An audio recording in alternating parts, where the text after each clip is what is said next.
Welcome in, ladies and gentlemen. We are live for another edition of the HyVee Homestretch here at your hometown Oskaloosa HyVee on the No Coast Network. My name is Emery Songer. I appreciate you for joining us. We got another full show for you as we get set for the fall sports season coming up. Cleet Gjorth out of the office today, so I'm just going to give you a little tidbit of what's happening here at the HyVee tonight.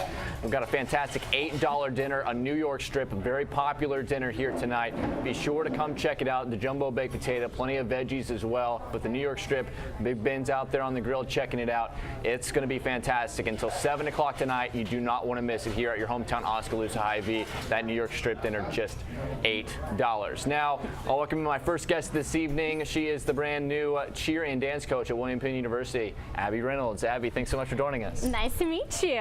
Okay, so you're on the show for the first time, but there's another first. You are the first cheer and dance coach. Yes, and that's full-time. all you're doing as a full-time coach. And Nick Rule, that was the first thing that he was able to really do after he got hired. So first, before we talk about the specifics of your job at William Penn, take me through your career as it stands, how you got into dance and cheer, and how you were able to get this position. Okay, well, I started dancing when I was 1.5. My mom says I was very shy, so she kind of pushed me off and got me into dance classes, and then I danced my whole entire life until high school. And then in high school, the head coach was over both programs, so she kept pressuring me. She was like, "You would be such a good cheerleader," and I go, no. And finally she pressured me enough that I tried out, and so junior and senior year I did both. And then in college, I went to a small NAIA college, kind of like William Penn. It's actually in William Penn's league. It's Baker University. And I danced 1 year there, cheered 3. And then after I graduated, I actually went to Texas for 2.5 years and worked in higher education and coached. And then the last 2 years, I've been back home in Kansas. I was the head cheer coach at a high school there, and that's where it kind of, I'm finishing my master's, and this is kind of a dream job of being the head coach over both programs. So I felt like it was a great opportunity, and I was very lucky to get this opportunity. So it's Nick Rule, brand new athletics director at William Penn. He is trying to grow the programs that aren't there yet. Yep. He was able to do that with his women's golf program when he was a coach. He's seen, while he's at William Penn, the football and basketball programs really blossom into successful programs that it's pretty self-sustaining, you know, for foreseeable future. Yeah. He obviously made it a point to try to address the cheer and dance squads. So how did you learn of this position, and kind of what was that process? Because your hiring came really soon after he actually was hired as the new athletics director. I know. He was actually, funny story, he was actually in my interview the Thursday and interviewed me as like the women's golf coach, worked in advancement, and then Friday is when he was deemed the AD, and then he called me to hire me. So yes, I do know that. I just was looking for kind of, you know, a new opportunity. Basically, I'm almost finished with my master's, 2 classes out. There's various different websites that you can go to, like NAIA has job postings on their website. You can go to NCAA Market, and they have, it just kind of fell into my lap, and I sent my resume in, worked out with Jill Thompson, like an interview, came up here, spent a night, saw the town, interviewed, and then was offered the job the next day. So it was, I don't want to say it was an easy process, but it was a easy process to get my resume in and everything, and then I was blessed to get the job. So yeah, it did not take very long to do that. So no. My biggest questions at this point then are, number one, what's the biggest difference between the cheer and the dance, and number 2 is, do you think it's a pretty easy balance between those programs? Well, there is for sure a difference. Dance, there's so many genres of dance. I want to say, like, you can have jazz, you can have, you know, lyrical, you can have hip hop. So thinking of kind of what routines you could do and or putting them together to make one routine is kind of the difference. And then cheer, I mean, you're kind of always doing the basics. Just with that, you are always looking for new stunts or new transitions of how to get up there and stuff like that, and making it look crowd appealing. Does that make sense? So kind of 2 different ball games sometimes, but they still have similarities, and it'll be different. I have much more coaching experience with cheerleading, so there's some stuff that I'm going to have to kind of read up on and just shape up on for me for the dance side. So. Okay, so with that being the case, this seems like one of those sports that just doesn't seem like a natural off season. You know, as long as the girls are here for first and foremost, and guys in some cases as well. So for you being a new coach, first step is meeting the athletes you're going to be coaching, and then after that trying to implement the routines and the choreography that you want to have. So what is kind of the agenda that you have as a lot of the athletes already on campus for a lot of sports and activities? Kind of what's going to be your program's itinerary for the first few weeks here as we get ready to go back to school? Okay, well, they report next Monday, so I've met a few of them, but I have not met all of them. I've talked to them on the phone, so we do have a meeting where Nick's going to be there, introduce me. We're going to go over a few different things, and then it was kind of just like going over calendars, etc. Kind of like an informational meeting. And then Tuesday is our first workout, and then we start with practices from there. They both have practice every day next week, so dance will be learning their first routine, and cheer will be going through all, you know, I want to say 50 or so chants that they have to learn and kind of get some stunts going. And then from then on out, I gave them a few days off, like their first day of school, transition back, and then we'll just be going with practices and workouts and getting that first routine for dance cleaned up, cheer, getting those chants and stunts cleaned up so they're be able to perform at that first home game and just keep going and going, basically, because for us, like you said, there's no off season, so even if we're during football season, it overlaps with basketball, so we're transitioning right into there, and there'll be competitions coming up too very quickly.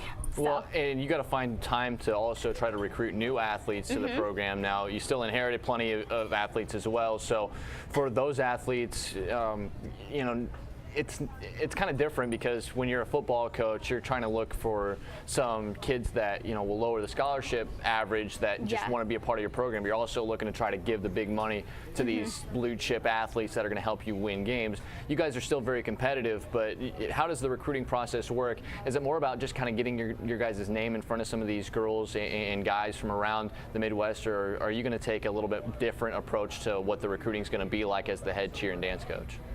Well, there has been in the past I know of, but I'm going to really keen in on recruitment days, so having so-and-so athletes on campus so they can see the campus, they're knowing what they're going to get, and then assessing their skills. I'm not saying cheer and dance is an easy sport, but sometimes those skills can be learned over time, and you know, you can be very technical, so sometimes, like you said, you want those kind of low-dollar kids where you can teach them, but then I want some very good athletes. Like, my vision for the program is to make it very competitive where we're going against, you know, that top NAIA school and or going to NCAA and NDA in Daytona Beach and competing against everybody in the United States. So there's some that you can look at that way, but then you also need, for cheer side, you need tumblers. Like I know I have 2 or 3 that are really good tumblers, but I want more than that. That adds points to like any competition we go to. And for dance, like it's just, I mean, the more skills you have, the easier it is to teach and, you know, do those cool tricks you see where they're flipping on their heads and stuff. So I mean, it's going to be a little bit different, but I'm going to keen in on those recruitment days. And I think it's really cool that I'm from Kansas, so I have connections back there. So using those connections and my connections in Texas and kind of doing recruiting that way also. So. Okay, so you can reach a broad audience. You talked about it a little bit. That kind of transitions into my next question really well. How does a competition work? If you go on the statesmanathletics.com website, the sports are listed: competitive cheer, competitive dance. Yes. So it's not just, you know, in support of, you know, athletics, which is, you know, a lot of people think the cheerleading squad is all about just being there, getting the crowd revved up. Sure, that's a primary goal, but you guys are also trying to compete against other, you know, cheer squads and dance squads. So try to explain how those kind of competitions work and how frequently those happen, when they happen, and where the big ones happen. Okay, so for NAIA, cheer and dance was just deemed as a sport within, you know, the last, like, I want to say like decade or so. So the first national championship for NAIA was just this past year. So the qualifications for that is to be eligible to go to the national championship, you have to go to 3 competitions. So that could be anywhere. That could be, you know, a duel at Grandview or a duel, you know, in Kansas or Missouri. It could be anywhere. You just have to go to 3 competitions. So those are kind of picked and chosen by the coaches of when they are and if your team's going to be eligible. And then conference is like where you're going to compete against schools within the heart of America. So that is always kind of like at the end of February. So you're going up against everyone in the heart of America trying to win that banner like the football team did last year.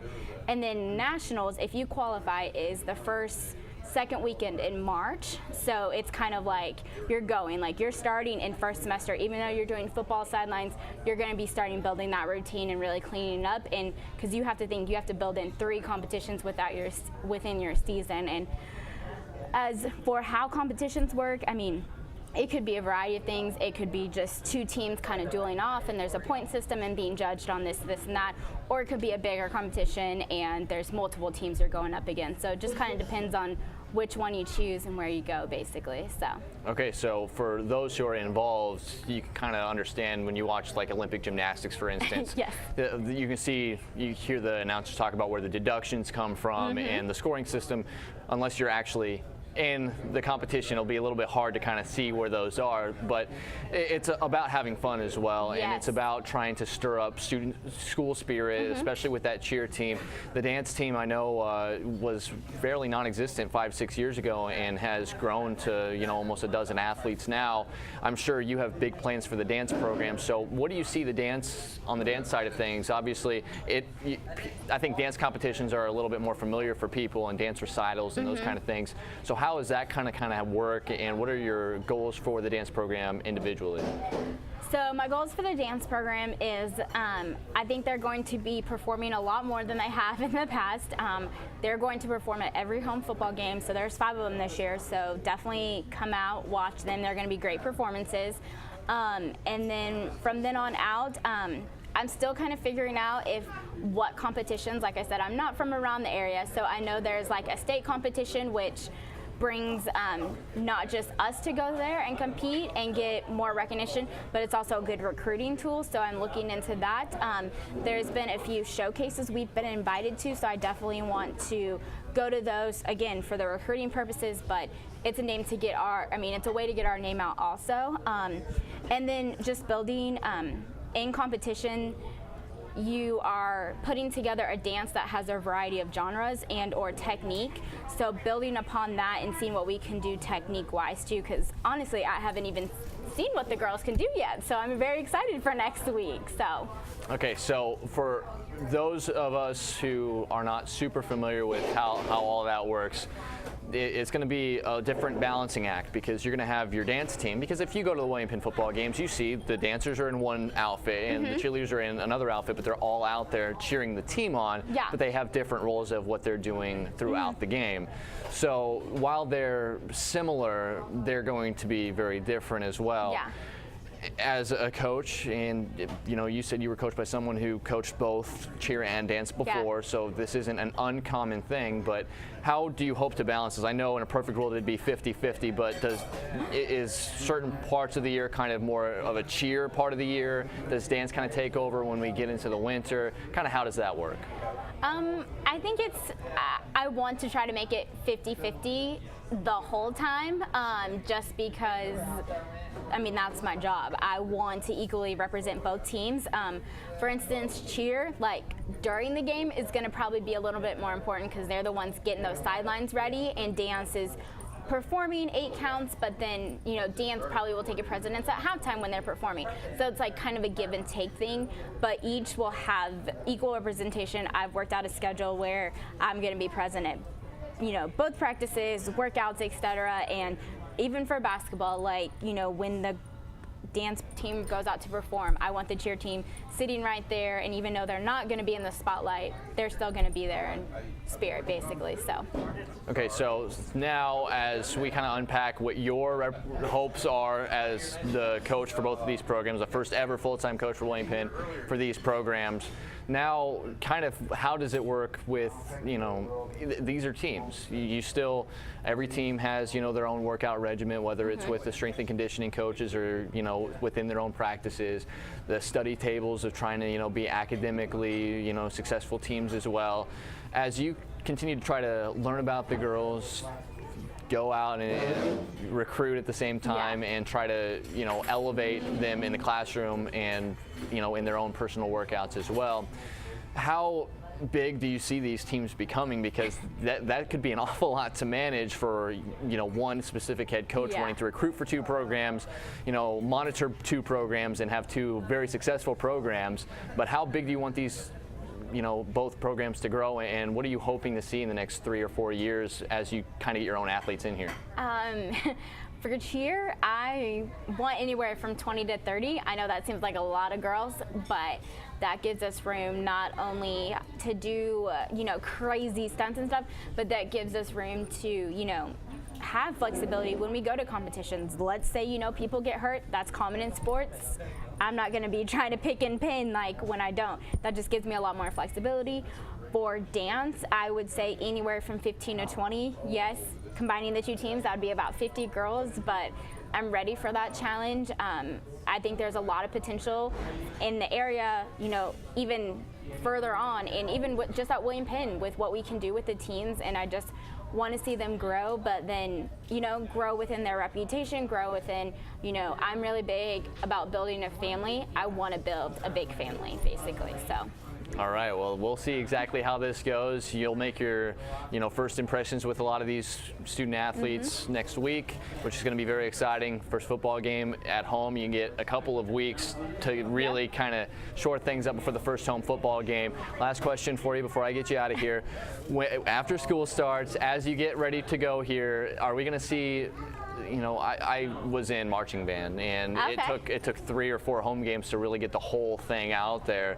So how soon are we going to see the full repertoire that these teams are going to have, or is it just going to be a constantly evolving thing for both of the programs? You're going to see it all at that first home game, and it's going to be constantly evolving. I can promise you guys that. So. All right. Well, that's very exciting as well, Abby. Congrats on the job. Thank you. Congrats on being the first one ever to do both and be a full-time head coach. And we'll have you on again very soon. Okay, perfect. That is Abby Reynolds. She is the head dance and cheer coach, William Penn University. We'll go ahead and take a break. When we come back here on the HyVee Homestretch, I'm going to talk to the activities director at Oskaloosa High School, Ryan Parker. That's coming up right after this, right here on HyVee Homestretch on the No Coast Network. If you like to save money and save time, oh, you're welcome. This is what you call a really big deal. KBOEradio.com. Is where but if you have any questions, just ask Nick. He'll help you out. All on one mobile-friendly website. HyVeeDeals.com makes saving money easy. With digital coupons, weekly ads, fuel savers, and more. For one-stop savings, start here. Get all the latest deals at HyVeeDeals.com today. It's HyVee's 99-cent back-to-school sale. Get Crayola markers, crayons, or colored pencils, just 99 cents. Elmer's school glue, just 99 cents. Post-it notes, just 99 cents. Sharpies or highlighters, just 99 cents. Pens, pencils, and pencil boxes are just 99 cents. And notebook paper is just 99 cents. Plus, get notebooks for 50 cents. 2-pocket portfolios for 20 cents. And scissors for just 49 cents. Don't miss HyVee's back-to-school sale going on now.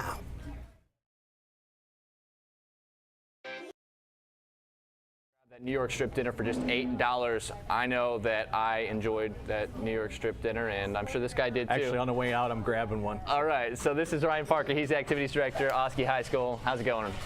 Great. Had a really, really good year, so exciting to head into the 17-18 season. Okay, 17-18 season, which I believe, it feels like time's flying by, but is this going to be your 4th year? Year 4, yes, and time is flying by, so. The steps we've made, and not just me, but everybody in our programs through the last 3 years has been remarkable. We touched back on a little bit of last year. Football making the playoffs, volleyball being a win away from state, boys basketball being a win away from state, baseball and softball both going to state. Marching band, all those level 1s. You can go on and on and on. Cross country sending 3, 4, 5 people. You had a state champion color guard. State champion color guard, sending 5 guys to state wrestling. I don't know. You look back on it.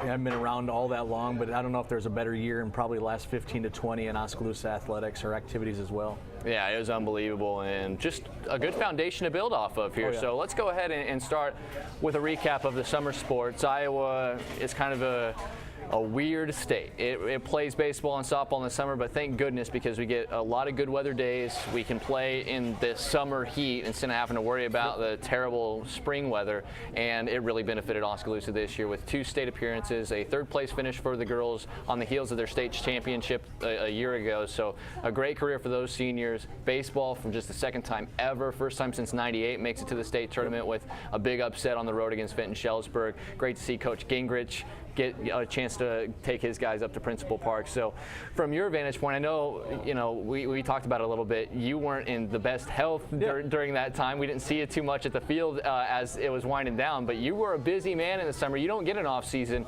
What do you have to say about what happened over the summer with these 2 programs? Well, that's, what we're striving for in our programs is, state appearances, success on and off the field. What better summer could we have had? Win a lot more games and stuff like that, but you end up in 2 spots that you want to be in, Fort Dodge and at Principal Park. And, the softball had a chance, to repeat, but, if you look at it and, they go 5th a couple years back and then state champions and then 3rd. You can't ask for much better than that. That's to think you're going to repeat. It's great thinking, but to come up there and walk away with the trophies is one great thing.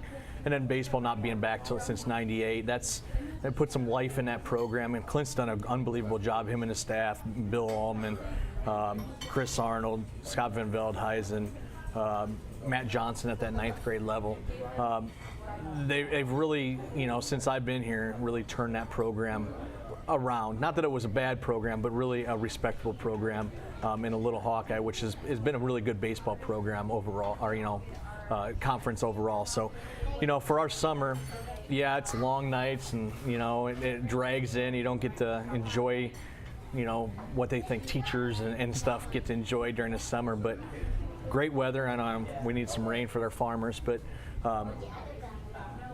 all in all, what else could you ask for? Maybe 2 state champions, but that's a little far-fetched sometimes. Yeah, and you're not going to run into that too frequently. And for a school in Oskaloosa that's just struggled to put teams at state or close to state, you just outlined the entire last 12 months. My goodness, you couldn't have asked for a better 12 months in Oskaloosa. And that is, we're talking about all activities. You are the activities director. So now you go into maybe your wildest season of all. As the students come back, a new year, you get to flip that page. You have a football program that you're hoping to see build off of a playoff appearance last year. Not going to be easy, but definitely still going to be in the mix. You have a volleyball program that's looking to build off of going to a regional final last year. We're going to talk to Jennifer Comfort later on in the show. You talk about girls swimming, who you hope to have a couple of athletes there. We talk about marching band. The growth of that program has been fantastic as well. So there's so much going on here in this fall season. How's the preparation going for you? Because you literally get like 3 weeks off before you really are welcoming the kids back to school. 3? I don't know about 3, but no, hitting the ground running. We started all fall practices on Monday. Football, I think their expectations are fairly high, and I think it, knock on wood, we got that first game against Pella, and they're looking forward to that. But I think it comes down to a 3-dog race, just like it did last year. You got Washington, Solon, and us. And you knock off a Pella early. That game maybe, I read your article today. That game matters because the wild card implications. So, I think Jake will have our guys ready. We trust Jake, and that's why we put him in that situation. Then you go into volleyball, and Jen's got a little bit of turnover. I know you're going to talk to her, and I think she's excited about what that can bring. But again, there's what kind of expectations when you lose a handful of seniors. Our girls swimming program, I think we're at 12 girls, which maybe is the most we've ever had in our program. It's a program in its 4th year and just tries to continue to grow. They're looking to make a mark of sending a first person to state, or being able to compete at that district level. Cross country, Mike does a great job there. Has unbelievable numbers out, and he's always been taking kids to the state level as well. So, you go to Rich Waddington with marching band, and they've got all these level 1s, and then going to all these marching contests, and the pride of Oskaloosa band, and a lot of people come to those Friday night football games to watch the band. I mean, we talk about it all the time. You're a band guy. But him and Rusty Raymond, they do an unbelievable job, and they're in band camp right now. And it's one of those things where people just really, they gravitate towards. And because with success on the field, you also got success in band, and it almost goes together. And with that, I mean, you can talk all day about just the football games itself is just a community event, and it feels like we're back to that in Oskaloosa.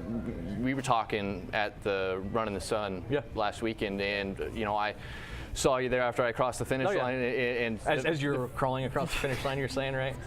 I made it though. Yes, you did.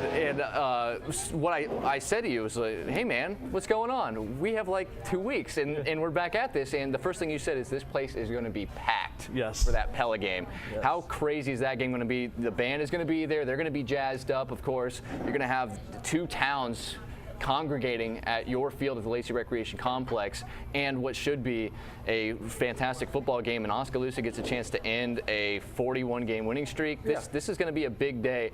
Try to explain from your vantage point what that first football game on August 25th is going to be like. You respect Pella and what they've done, and you come in and probably still the favorite, obviously, even though it's on your home field. But it's one of those things. It's a rival. And you could say, well, how much of a rival has it been? They sort of walked you up and down the field the last few years. But last year, 2 of their closest games, probably 2 of their 3 closest games, except for that semifinal game, it was with us. And so I think for them, they probably in the back of their mind, and I'm not speaking for them at all, but thinking, well, Oskaloosa's got to be improved in year 2 under head coach Jake Jenkins. But the crowd and the energy behind our football program, our band program, and all those guys that are going to come out there and be there that night. Knock on wood for good weather, but even with bad weather, I think it'll still be a packed house. But it's one of those things where it's almost a fun event, because it is a rival, and it's not a nasty rival, but it's a fun event that we want to see if we can pack that place that night and maybe set a stadium record.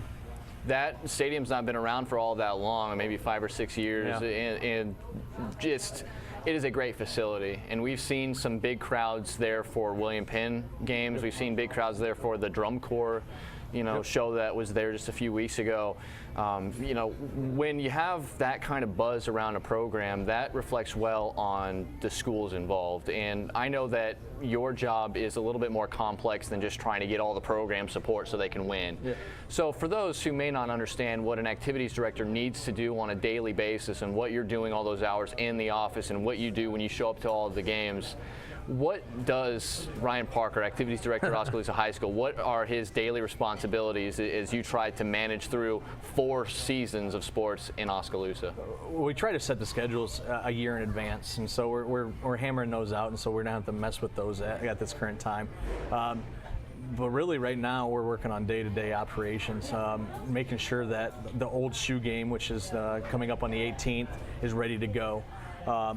Making sure that all of our workers are in place, making sure that our game day operations, on Friday for that Pella game, myself and one of our custodians will be out there at 2 o'clock, and we'll probably leave about midnight. And that doesn't include the 8 to 2 that you put in before that at school. Basically we're preparing and trying to get these coaches the best, day that they can possibly make. Whether it's Coach Comfort in volleyball and she needs something, whether it's Coach Jenkins, Coach Brummel with swimming. Rich Waddington's in my office yesterday talking about setting up our lights, and making sure that on Monday nights everything's ready to go and Thursday nights are ready to go. Right now it's day-to-day operations, but like maybe on a Wednesday or Thursday next week I might be working on next year's schedules already. So we try to be a year in advance on that. It's craziness, and people say, well, isn't fall your craziest season, or maybe winter's your craziest season because you coach basketball? But fall is absolutely nuts. So, but it's a fun nut, especially when you're having success on and off the field. Okay, so with that being said, and we talk about all these different programs that you have to keep close tabs on, and I think there's even, to be technical, I think there might be even more going on in the winter and the spring than there is in the fall, even though the fall gets the most eyeballs, new leaf of the school year, yada, yada, yada. Honestly, probably the spring is probably the craziest with the most amount of sports and stuff like that. But the fall is one of those things where everything's just ramping up and hits you really head on. And it's like every night of the week you got something else that you have to worry about, and it's just on a bigger level. So with all of that understood and all that being said, for the activities director of Oskaloosa High School, what are your personal expectations for the fall season? And we'll start specifically with the football team. I know we got a little bit different format for your old shoe game. You also have a tandem effort with William Penn University for a media day that we're gracious to be a part of as well next week.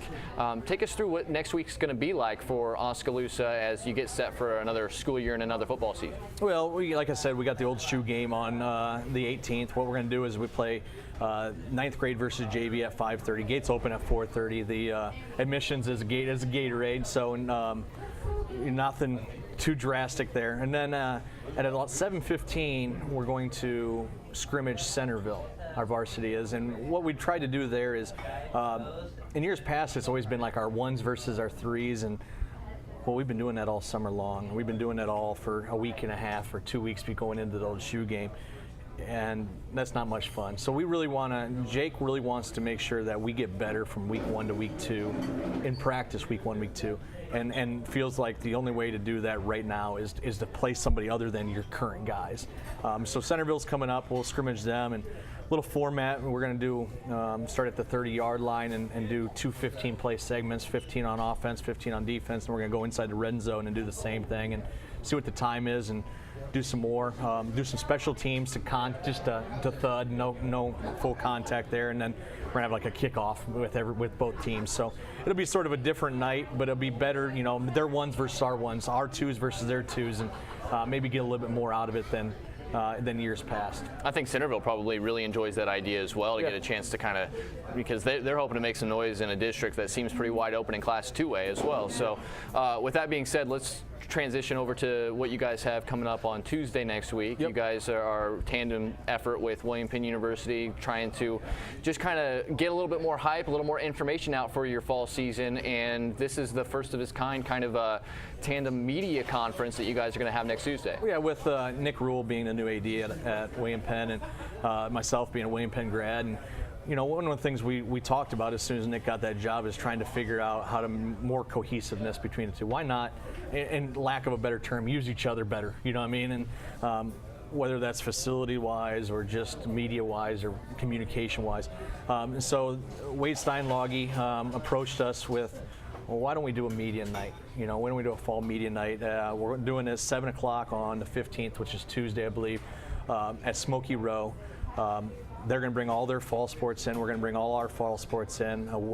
Wade's going to ask some questions, and then he's going to open it up to the media or anybody in the crowd, which I think is a great thing. I mean, one of those things where, maybe parents know some answers, but you got some community people that maybe say, why do you do this? Why do you do that? And really it can maybe bring the community together a little bit more with our football program, our volleyball program, our girls swimming program, and our cross-country program. And then maybe even those guys bring it together even with William Penn as well.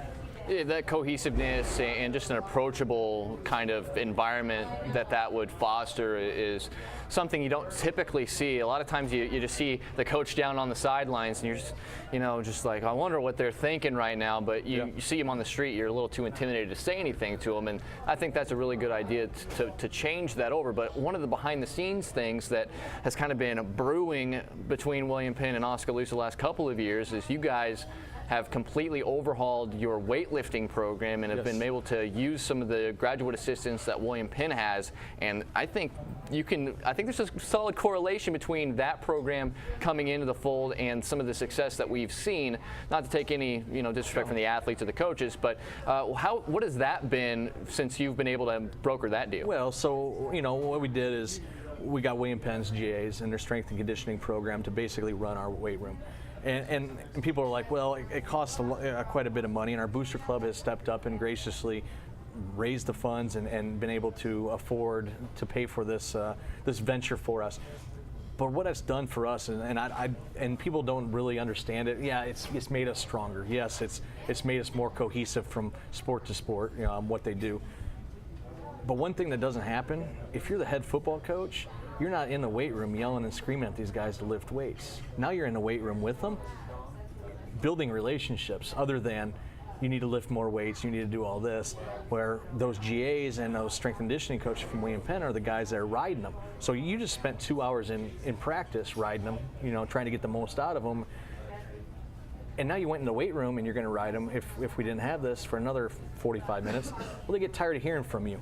And so it's allowed our coaches to coach a little bit better and build those relationships a little bit better, which is people, we don't think about when you're talking about, well, we brought William Penn in to run our weight room. Brandon Sardine has done an unbelievable job before him, Elaine Trudeau. We got some other newer guys coming in from William Penn because it's sort of that GA system where they come in a year or two and spend their time, and then they move on to Division I programs, which is great. So all of our programs are using them. In years past, not every one of our programs was using that strength and conditioning program, which speaks volumes. You got Mike Comfort with cross country, who really didn't use the strength and conditioning program. Guess who's using it 1 to 2 days a week now and sees value in it. And I think that shows the level of commitment that we've put in that venture.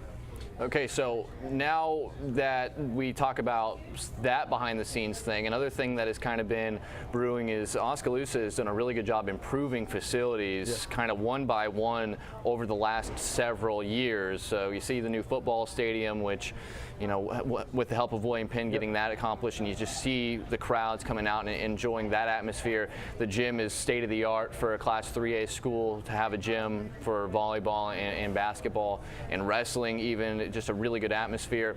And something that was on the table, which we just finished the summer sports season, was you guys are looking at getting a new softball field, a little bit more accessible toward the top of the hill, kind of next to the baseball diamond. From your vantage point, kind of explain how that process went, trying to figure out what the best solution would be for something like that, and where we're at with that right now, and if the timeline for that would open that for next year. We got really 2 projects going on right now.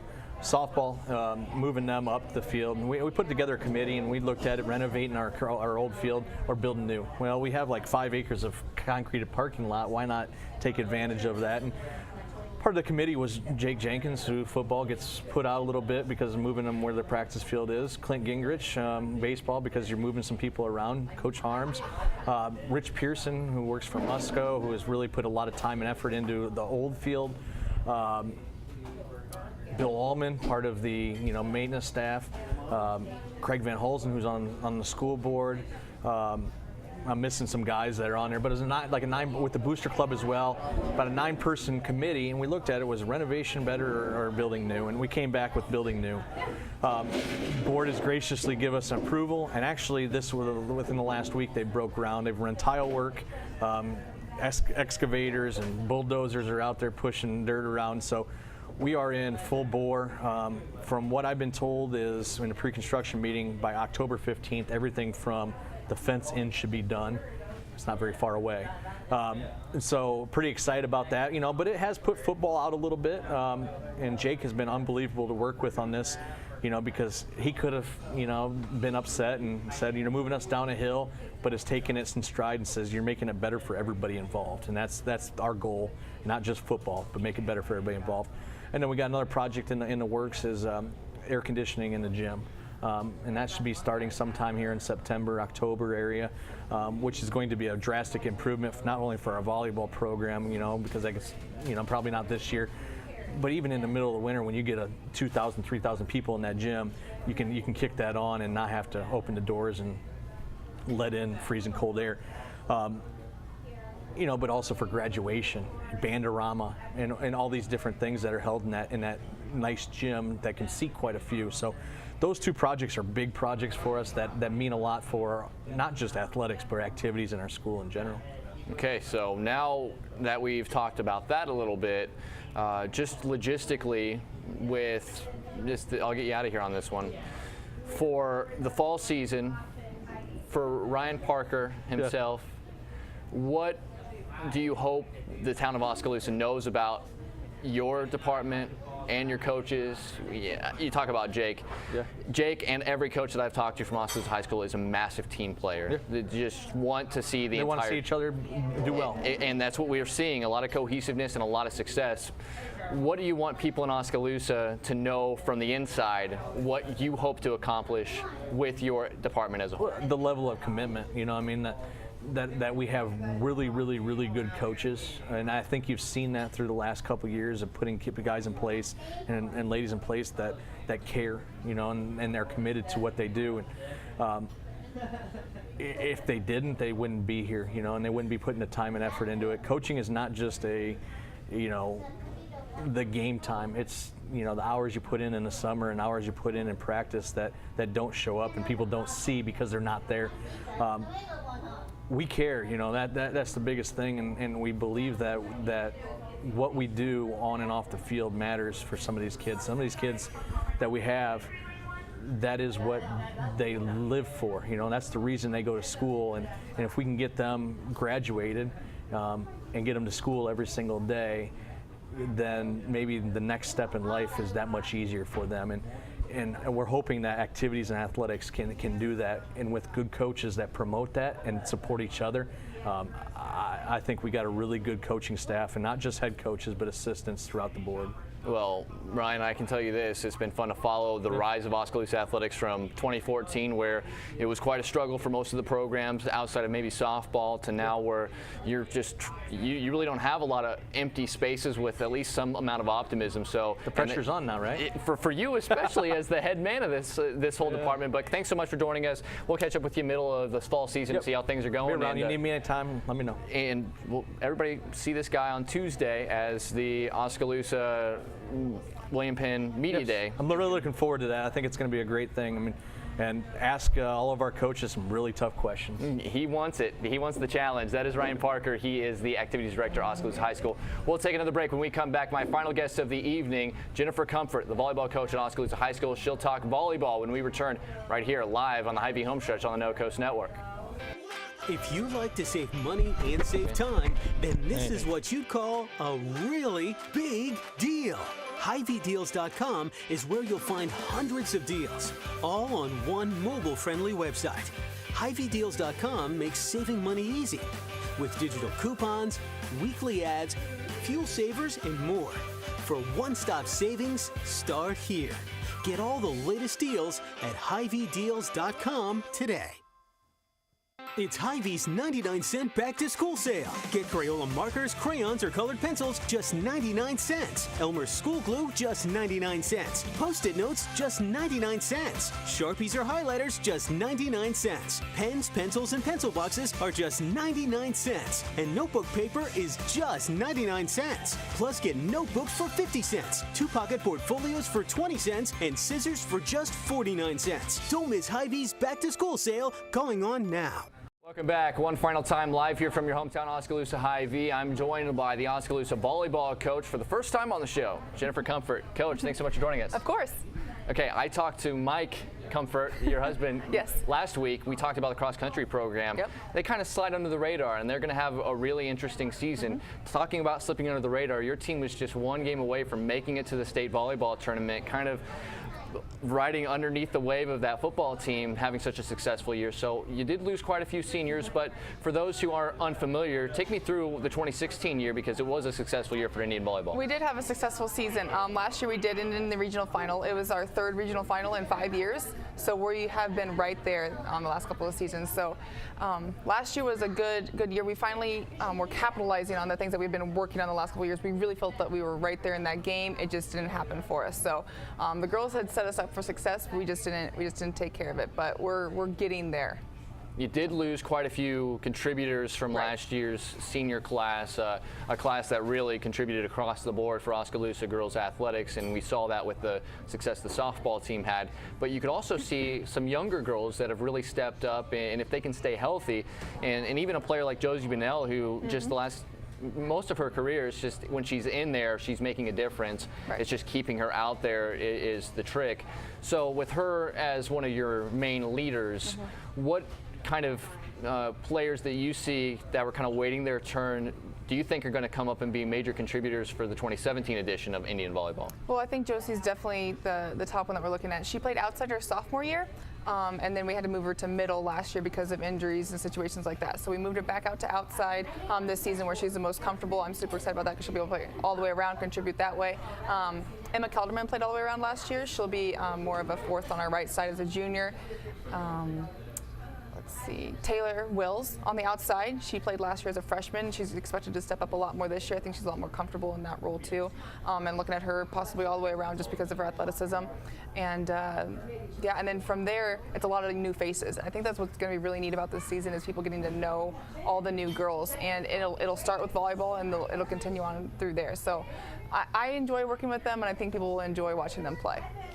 Oskaloosa Volleyball, fun fact, is the schedule is very different. You have a lot of dates just like every other sport, and it's Tuesday night conference night, which, by the way, if you didn't know, we're covering all of those games on 99.5 FM and AM 740 KMZN, radio KMZN.com, and the KMZN mobile app this year. All 7 conference games on Tuesday nights.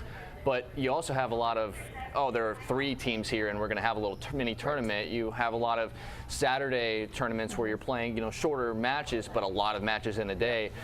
As a volleyball coach, is there different ways that you kind of approach those busy days versus trying to win those conference games or those single games that you might have, whether they're home or away?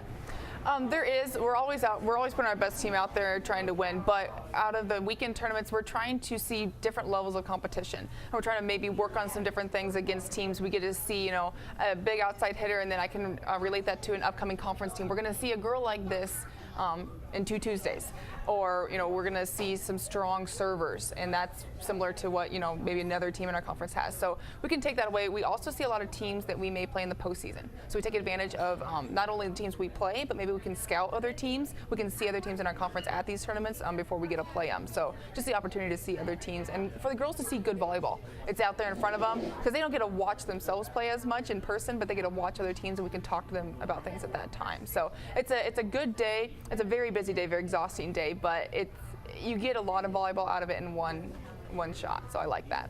So far, what has been the, you see on my calendar that I have in my office, it says first competition, first practice, kind of tells the story of when the season's officially open for business. I'm sure, you had some level of work that you wanted the girls to do during the summer, the off season in general. You're also competing with other sports for the other 9 months of the year, from, winter, spring, and summer for a lot of your volleyball players like Josie and Taylor.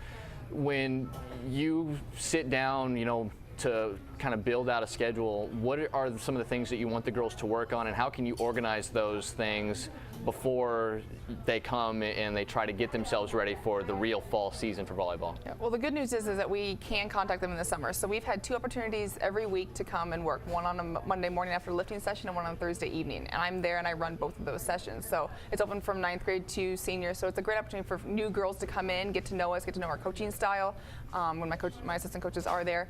And they get to work with us, they get to be in the gym, they get to work with the older girls and get to know them. We run the same drills that we would during season, but at a much slower, comfortable, friendly pace. They say I'm a lot nicer in summer, which is probably true, because it's not as intense. The pressure is not there. It's just make them better. But then looking at season, not last week, but the previous week we had camp. I bring in outside, basically camp professionals to run that. They're Division I volleyball players that are currently playing overseas. They come back and they work with the girls. This is their 3rd year to come back. We also run that camp with Eddyville. So we get to see other faces against across the net. We get to work with other girls. So we did 4 days of that, 15 hours of volleyball there. So the girls got to knock off for us if they had been gone all summer or involved in another sport all summer, or just, babysitting their brother all summer. They were able to come for 15 hours of camp and get comfortable there before practice officially started this Monday. So now that practice is officially started, you mentioned Eddyville. That is the crowning jewel of our listening area in terms of volleyball the last 5 or 6 years. Head coach Gladys Jinsko, it helps having some of the athletes she's had, but that's just a very good volleyball program. It seems like there's a really good relationship with Eddyville, Blakesburg, Fremont, and Oskaloosa, and volleyball seems to be a really good place to kind of talk about that a little bit. What do you learn as a coach seeing some of the things that they do differently than you, and what do you hope that your girls get from seeing those girls play, even though that they're a much smaller school, but because of the success that some of them have had? Coach Jensko and I like to bounce ideas off each other, especially at the start of our season. A lot for us, it's often the first time that we've seen these girls, or we've seen them as juniors for the first time, or now seniors, and just see how they step up. So it's nice that we get to sit there and kind of discuss some things, sketch some things out, and just be like, hey, what do you think about this girl, or what are your thoughts on this, or you know, tell me what you see with this girl. And so we can bounce ideas off each other there, and so that's really helpful.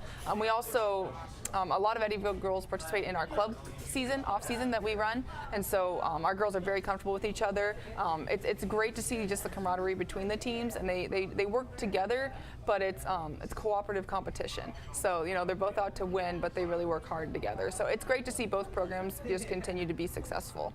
And that's one thing that's really fun about these smaller communities. Everybody's trying to help themselves out and help each other out, right. But the way they'd love to do it is by beating everybody at the same time. So now that we're getting close to the start of your season, you get to start pretty early, and you actually have, if I'm not mistaken, you play next Tuesday as well. So it's, and much like I talked about earlier, it's kind of a hodgepodge schedule between, you know, little triangulars or you know, just a duel, or sometimes you have those big tournaments. So what are you hoping progression wise? Because I know the first couple of weeks are a little tricky for a coach, Yes. especially at the beginning of the school year. Right. What kind of progression are you hoping to see from your team, and what would you deem a successful first couple of weeks? So far we started out in the gym Monday at 7 a.m. and by tomorrow morning at 9 a.m. we'll be in there for 21 hours. So the girls have really put in a lot of work already. I've seen improvement just in the first 4 days, so I'm super excited about that. What it's going to be now is just, okay, we've gotten better than we were the first hour of practice. Where are we going to go from here? And that's really up to the girls right now, because I'm putting them under different circumstances and different situations, and it's just seeing how they react to those. So throwing different girls together, seeing, you know, passing combinations, hitter-setter combinations, where people line up best against each other, where our weaknesses are, what we can work on it. So with our game on Tuesday, we play Colfax Mingo and Carlisle. So it'll be 2 out of 3 to 25. It's a little bit of shorter format, but it's our opportunity just to see somebody else across the net, to see another team, and just to kind of, you know, see what we've been doing well and increase our list of things to work on. And that just really helps, because it can show the girls what we need to do. And then Thursday we come out against Bondurant for another home game, so it'll be a good one there. We've gone toe to toe with them the last couple of years, so that's been a really nice addition to our schedule with another 4A team. And this helps, especially considering that the Little Hawkeye Conference in almost every sport can be deemed a strong conference, and definitely. Volleyball is no different. This is Absolutely. Indianola being added in last year. Absolutely. Just kind of was, oh, here's a really good 5A team just for you guys to also compete against with. So every Tuesday I'm going to get a chance firsthand to see these teams face your team, but also what's interesting is you see a lot of these teams at some of these extra tournaments, and you see typically draw at least one of them in the region that you guys are in for the postseason. Right. This conference, it's tough. A lot of coaches, except for maybe Indianola, would take being, you know, a solid 5-2 in conference play on those Tuesday nights. Obviously you want to go 7-0, but what are you hoping that you see from your girls this year that maybe you didn't see with them last year, as you try to continuously get better and more competitive against these teams? I believe we were 4-3 or 3-4 last year. I don't remember which one. We finished 5th, I know that. So I'd say right around there, if not anywhere from 3rd to like a 6th range, really. It just depends on the night. It depends on the games. You know, you only have to win a set by 2 points, and I tell that to the girls all the time. You don't have to kill a team, you get bonus points or anything. You just have to win by 2 points in a set, and you have to win 3 out of 5 of them. So a lot of matches we play really well. It's just maybe closing, scoring those points. So we have to, I hate moral victories. There's no such thing. You only win. But you have to look at what you did well and how you played against teams. And then at the end of the year, last year was a new addition with the conference tournament, and so we'll do that again this year, and that'll be nice to see us. Like last year, we vindicated our loss against PC as the first conference team we saw. We easily beat them in the conference tournament, so we saw our improvement was huge throughout the year. So just having that opportunity to see those teams again, and then possibly in postseason. We might see some of them again. They like to match the Hawkeye Conference up, but we'll be ready for anybody. You mentioned just needing to win by 2. Your team, the last couple of years when we got into the postseason, have found ways to play some classic matchups and be on either side of the fence in terms of how that ended. And you guys find yourselves on the road an awful lot in these games. You show up on the road, but your team almost takes that as a really good challenge. You've gone to Fairfield, which is typically a very good volleyball program, and given them everything they could handle. You've beaten them. You've gone to Mount Pleasant and taken care of business there against a team that I think put a lot of fear into some people as well. And you know, you had to make almost a 2.5-hour trip in the regional final last year as that road warrior team. We've seen other other programs like the baseball team having to go 2 hours to Benton-Shellsburg and pulls off a big win. There's something about Oskaloosa and being that underdog on the road that seems to sit really well with them, and your program's been no different the last few years. Do you prefer that, or would you rather try to win as many games as possible and find yourself as a higher seed? A little bit of both. The higher seed would be nice because then you've got you know, the matchup, but we go into it knowing that we've got nothing to lose. They're the ones that have to defend their home court. They're the ones that have to play to their crowd. We're just there to spoil their party. And the girls really have embraced that the last couple of years because we know ahead of time where we're going and what's going on. And you know, I think the 2016 team and the 2014 team were the only 2 teams that won on the road in that regional semifinal that went on to a regional final. So we really take pride in going in there and upsetting teams. You know, they better be ready for us because we will be ready. I like it because, you know, we can get the girls on the bus, we can get them focused. We can, you know, kind of isolate ourselves a little bit, and then we can go in there and do our thing. We don't have to worry about who's there to watch us and that kind of stuff. And we have plenty of a crowd that comes, but it's just not the extra distraction of being at home. So it's good, but I still would love to play at home. So to try to balance that out, that's a tough ask to get both there. So I guess the last question I'm going to ask you is maybe the most important question that I'm going to ask you, and that is and this is talking to you, the community here, for those who maybe, you know, Tuesday night, you know, I only have like 3 or 4 days of the week that I have available to myself. You know, on Fridays I want to watch the football team and everything, but this volleyball team is fun to watch. Volleyball games just in general are fun to watch, and that's a chance for the football players to actually get out and cheer for their fellow classmates, which they do very frequently at Oskaloosa High School. What do you want people in the community that maybe haven't seen your program here, especially recently, what do you want them to know about what your team stands for and what they'll see on the court when they come watch you guys play? Well, our motto is being ace athletes. We're concerned about our attitude, our communication, and our effort. All 3 of those things we can control at any time, whether we're on the court or off the court. And so just really focusing on those things. And I think I'd love for people to come to the first games next week, either Monday or Tuesday or Thursday night, and then come to our final home game, I believe is October 10th, senior night. It is against Indianola, but you're going to see a much improved team. The girls make huge strides throughout the year. Volleyball is just a sport that can continuously improve. There's no ceiling. I always ask for more from the girls, and they just always deliver. So I'd love for, if you're going to come to 2 games, come to an early game and come to a late game and see the huge improvement that the team will have, because they will. They're going to work and they're going to get better. So I think just see how hard we work, see how much we just want to win every point, and that we will put teams through rallies.